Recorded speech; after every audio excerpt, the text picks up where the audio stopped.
નમસ્કાર, હું દીપાબેન બામણિયા, કોળી સેના પ્રમુખ, ગીર સોમનાથ જિલ્લા તથા જૂનાગઢ જિલ્લા.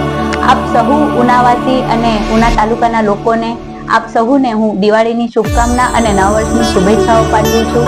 આવનારું નવ વર્ષ આપ સહુના જીવનમાં ખૂબ સુખ સમૃદ્ધિ લાવે, માં લક્ષ્મીનો વાસ થાય એવી આ તકે હું મારા અને મારા પરિવાર તરફથી આપને અને આપના પરિવારને ખૂબ ખૂબ શુભેચ્છાઓ પાઠવું છું. આભાર.